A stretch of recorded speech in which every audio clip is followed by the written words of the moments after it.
To you, ladies and gentlemen, it is a record of disaster impact last year in all 538 districts of Indonesia. Yes. And it will be repeated every year, Yes. so that you will have a pattern and being able to predict and also look back Yes. what is the characteristic of the disaster risk in Indonesia. Yeah. And I bet that our colleagues from the Office of the Presidential Staff would benefit from that. For to sure, craft yeah. To craft the direction of the Yes. development, right? Yeah. Excellent. So that's really, in a way, heartwarming. You have another book that we'll get it next round. I think Ms. Rika has been waiting. Rika, I think you heard our presentation here. I would like to have from you, just to share with us, what's going on with disaster statistics at the global level, all right? And then just tell us, what is it we can expect in the coming months, if you like, right? So over to you, Rika. Thank you. Yeah, thank you so much, Paputi. And I think what I will do is to just go a little bit back in time, because you're asking about, what's really going on globally with disaster-related statistics and the development of some of the things that we have already heard from Pamuhari and Ibu Ajung about standards and definitions, etc. Because this whole thing started before the Sendai framework back in 2014. I was just looking through my notes, where leaders from all over Asia and the Pacific came together to discuss the devastating disasters that had struck Asia and the Pacific during the years between 2010 and 2014, a series of very, very disastrous disasters, and they called for SCAP, where I work, to do something about this, and they put specific emphasis on data, and they specifically asked statisticians to get into the game and do something.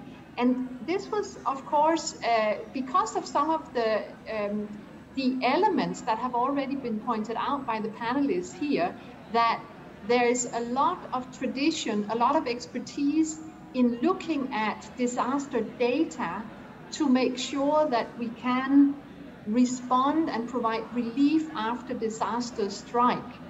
But there was at that time very little experience in working together, disaster experts and statisticians, to be able to expand the kind of data analysis to also cover resilience and risk reduction. And for that, we need to do exactly what has been pointed out by our panelists already. We need to be able to compare things across disasters, over time, across different geographies as well. So there is that need to get statistical expertise and statistical data also integrated with what would more traditionally have been considered disaster relevant data. So there was an opportunity here to really get statisticians and disaster experts to talk together. And a first result of this was what we just heard Ibu Ajung also referring to, the DRSF, the Disaster Related Statistics Framework. That was developed by a group of experts from Asia and the Pacific, including Indonesia. And what they really set out to do was to develop a conceptual framework so that we could refer to similar concepts and definitions in different countries in Asia and the Pacific when we work with data on disasters. The result of this was also that there was a growing recognition that for something like this to really work and have an impact on our ability to assess risks, to build resilience, well, that kind of framework actually needs to go global. And that was exactly what a number of very enthusiastic people from Asia and the Pacific did. We went to the global forum where statistical standards are developed, the Statistical Commission of the United Nations, and asked, could we please establish this area of statistics. And they agreed to that. And finally, 2 years ago, we then established this interagency and expert group that you referred to, Hapuji.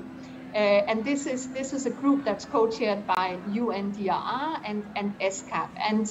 And what we are really doing in this group is to get people involved from all regions of the world, review the DISF that was developed in Asia and the Pacific, and then discuss what does it take for something like this to be relevant and useful globally.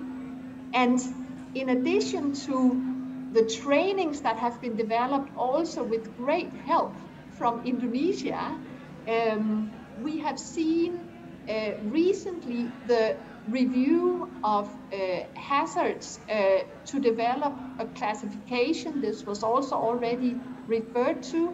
We need to be able to define and use similar terminology for disasters, otherwise we can't aggregate globally, for example. Other priority aspects that are being worked on by the global group are how do we assess economic losses from disasters.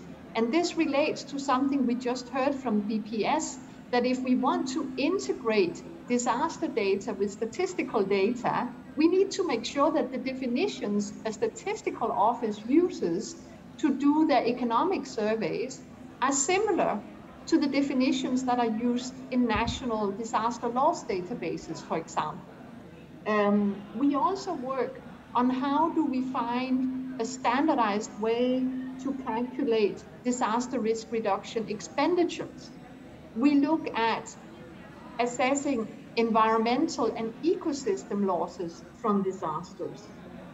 And this all is being compiled into what we have as a working title, a global framework for disaster-related statistics. And we certainly hope that we will be able to, within a year, maybe a little bit more, to put this back to the Statistical Commission so that it hopefully can be agreed as a reference for all disaster management agencies and all statistical offices in the whole world to use as a common reference so that we can use statistics and data both locally, nationally, regionally, and globally, speaking in the same terms that are defined in the same way, and in that way be able to really work to analyze for more risk-informed development, which ultimately, of course, is this policy purpose that you were also looking for there, Puji. So I think I'll stop now and maybe add a little bit more in our second round. Sure. Thank you, Rike. So, Dr. Muhari and colleagues, I've been working with Rike since 2013 when we first conceptualized this, and now seeing it growing like watching our child, coming to age. And it's really encouraging. On that sense, when we brought the concept of disaster statistics to Sendai, at that time the Sendai framework came out with explicit provision for national government and others to chip in, to contribute in the developing of more evidence-based disaster risk management, including UN agencies, right? Now, out of that explicit mandate, if you like, or request of the international community, the UN stepped in to support, including UNESCAP. Now, in Indonesia, we have UNFPA, and Pak Richard, maybe it would be good for you to shed a light on us what UNFPA and the UN colleague have been helping the birth and the growth of the Indonesia One Disaster Data. Pak Richard, please. Yes, thank you, Pak Puji. Yeah, in the context, like Rike was mentioning, at the regional and global level, actually we are talking about national levels. We really need also to talk about subnational levels and with the same problems. We've seen, actually, we've been seeing that, you know, on the available data are not really consistent, and also they have, you know, different metadata, things like that. which is not possible to compare each other, you know, especially at the sub-national levels. And also, you know, I've been witnessing actually when we had the tsunami, in which many agencies, UN, non-UN, EU government, in responding to the disaster, they've been collecting the data for their own purposes. This, you know, poses challenges actually when it comes to comparability. So also consistency of the data. You know, bearing in mind that you know, we need to use the data for a long time. But what happened in you know, in Aceh at the time, many of the data are only used once. It's for the, you know, addressing the program, addressing the response of each individual organizations, and something like that. So some people even say that the data is part of the emergency. Once the emergency is over, the data is over too. Yes, that's right. That's why during that time, UNFPA was supporting BPS in conducting the post-tsunami census. Okay. It was actually, you know, very useful, yeah, and because many agencies use that as the baseline, as the baseline data. After a while, when they review the progress in that area, they go back again to the baseline and try to compare with the updated data, right, or something like that. So bearing in mind of these needs, actually back in 2019, UNFPA, who's been traditionally supporting, working with BPS, worked with BNPB also, right, to develop the framework, what you call the needed framework for what we call it Indonesia One disaster data. Right. So with this, we hope that you know, we have a good reference when it comes to the data collection, to ensure the consistency, the what you call the comparability, and other things that is actually needed actually for us, right, to be used for the data. So that is actually the cooperation and support from UNFPA, and also we also support actually the legal framework. Sorry, the legal basis to use this one, what you call Indonesia One disaster data, through the, you know, the drafting, supporting the working together with the BNPB to develop the what you call the head of agency. Oh no, sorry, agencies regulation, yeah, or we call it Perban. And at the regional level, you know, maybe SDBI or Indonesia One disaster data has been also shared by BPS and BNPB, you know, in a number of occasions at the regional level. That would be the support from UNFPA. And also internally, we've been requested to coordinate actually the support on this Indonesia One disaster data of other UN agencies. So there are interests of other UN agencies. Yes, very much. Yes, that's a good one. Yeah. Right. Yeah. So thank you, Richard, for that you know, very succinct description of what the UN commitment to support disaster statistics. So clearly the government is not alone. BNPB is not alone. BPS is not alone. We have a fellow traveler, if you like, from the UN that not only developing, supporting Indonesia, but also globally and regionally. Now, ladies and gentlemen, the time is short. The topic is very, very long. But I'm very proud to sit here with my distinguished colleagues. Myself, I'm a chairperson of the National Working Group on Disaster Statistics and Environment, which is established by Ministry of Development Planning to support PPS actually. And this is the gang that have been working together, including Rike in Bangkok, you know, to kick the ball around. Now, I would like to take a quick break and show a short video from BNPB just to encapsulate the message. Could we have the video, please? And while waiting for the video, the second round will be just a quick round. We would like you to look forward. What's next to be done, right?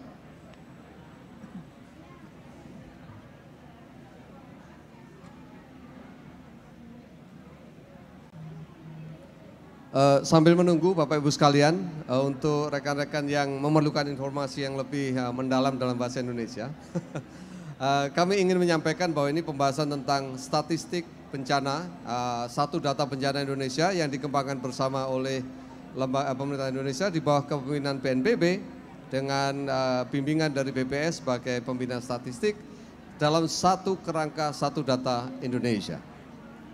Let's see the video, please. Thank you.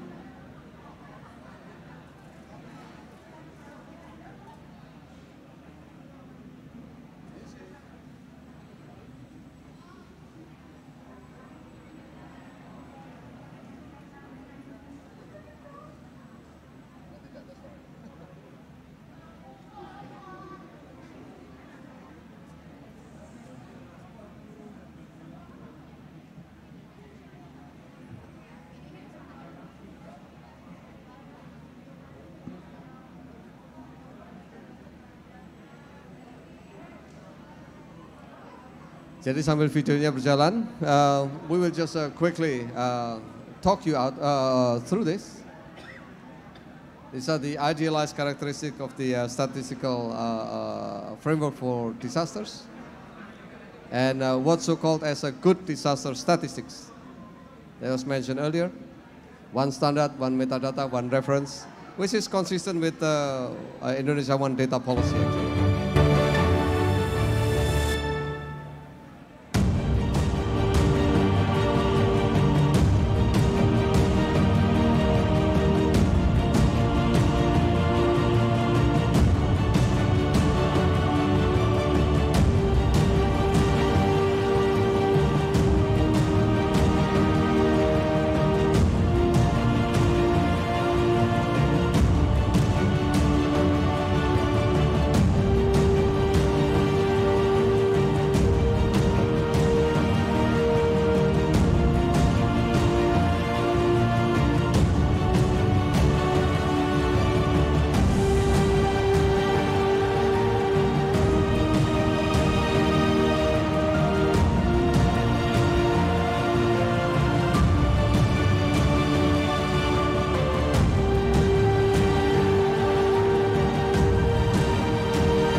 Thank you. Let's give a round of applause for the video of BNPB.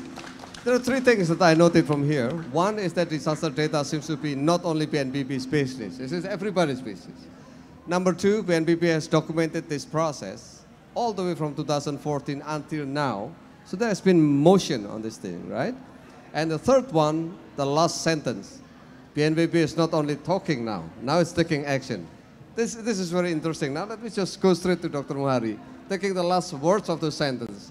What are the actions you have been taking and where is it heading in the couple of months? And take note that in September, there will be a ministerial conference in Australia. What will we demonstrate to our ministers in Australia in September? This is a really challenging question, but go ahead. Thank you, Pak Puji. So before I will say about what we are going to do in the next couple of years, related with this book. This is actually the milestone that we have been done. What we have been done so far, particularly what we are already been conducted together with UNFPA, together with BPS, and we would like to say something to the global community about we were going to reach a certain stage, certain target this year and the next couple of years. Yeah. Excellent, Dr. Muhari. So a couple of things. One, at least the advanced draft of the national policy will be there. Number two will be some sort of working group that bringing 37 ministries into one group and hopefully speaking the same language, at least as far as disaster data is concerned. some sort of framework of data, working in progress, right? And a roadmap of where we are heading in a couple of years onward. Now, that's from BNPB as a leading sector. Thank you, Dr. Muhari. We hope to support you to deliver that in September. And Mbak Ajeng from Indonesia, Statistics Indonesia, you talked about the data standard earlier. What will be the next 2 or 3 steps that BPS will take to make sure that the data standard actually happening? Okay, before national, at first session, you heard about the SDS, Yes. Statistical Data Standard, which this session we will talk about National Statistical Data Standard, Pak Puji. We built National Statistical Data Standard as a task of BPS as advisor in One Data Indonesia policy in the set of to set national data standard. Let me just cut you quickly. Yeah. So Pak Muhari was saying that 37 ministries will be pulled together into national working group. What BPS is saying, from each of those ministries, there's going to be one designated focal person who will be then conversant about disaster data so that they could engage more meaningfully with BNPB, with the guidance of BPS. Let's go ahead with the second one. Okay.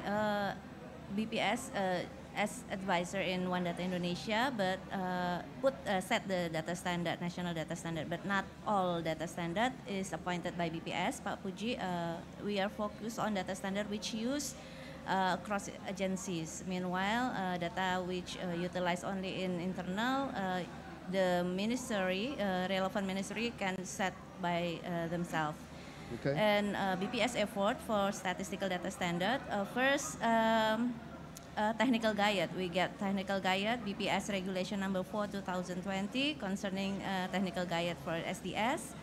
To submit data standard, we have 5 data standard component, which are concept, definition, classification, measure, and unit. And also, BPS issue data standard regulation every year. Last year, we regulate BPS Regulation Number 4 2021 concerning National Statistical Data Standard or NSDS.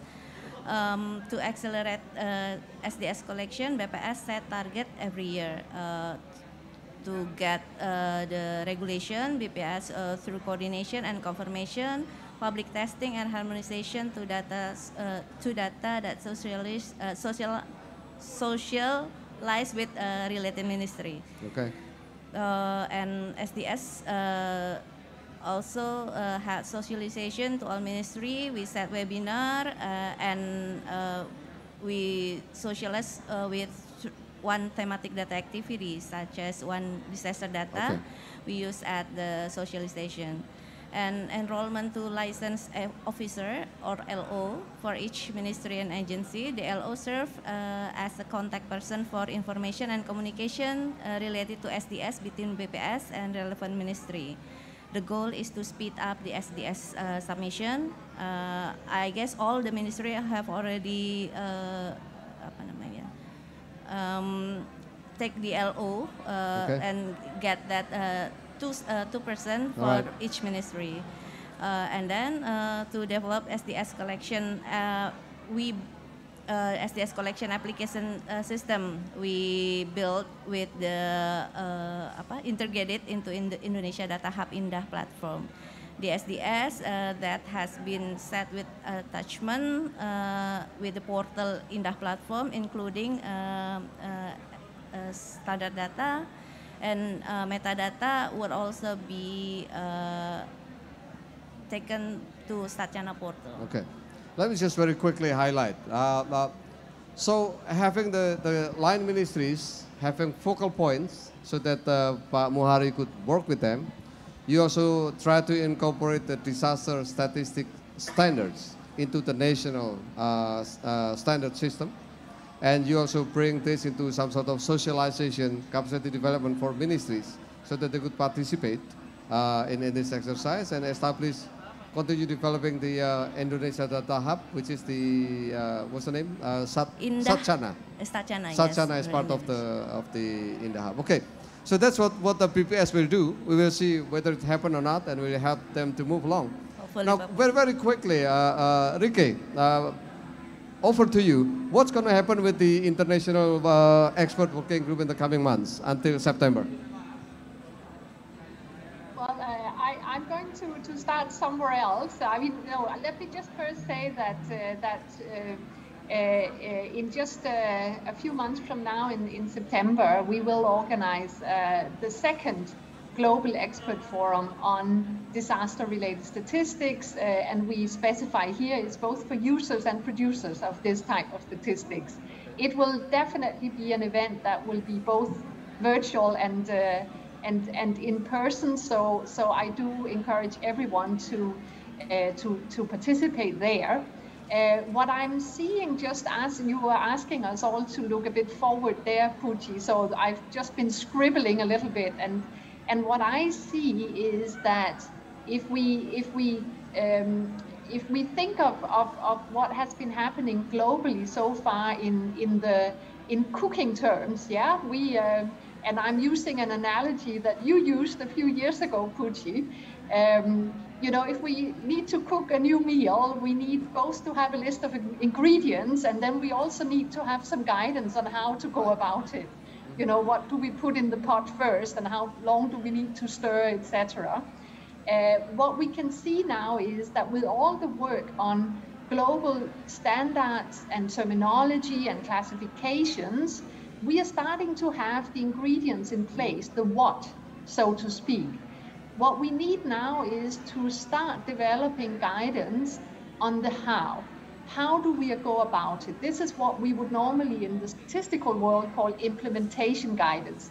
And one of the main things here, and also challenges, is what Richard just alluded to. He mentioned UNFPA's support also on the legal basis for data collection, etc. I would broaden that a little bit and say that a shared challenge by many countries is what I would refer to as data governance. So, you know, when should data be collected? Who should it be collected by? Who should share the data with whom? Who's responsible for whom, for what, etc., etc. This is the journey Indonesia is already on. Right. And I see that Indonesia is going to continue to be a great source of inspiration for the work going forward. Right. So I really look forward to continue that journey. Thank you, Bapu. Sure. Thank you, Ricky. So we're looking forward to, in the coming months, there's going to be the second global forum on the data producer and user, which I was privileged to be chairing the first one. Hopefully the second one is going to be more productive in stepping forward. Now, but Richard, we have just a couple of minutes now. What do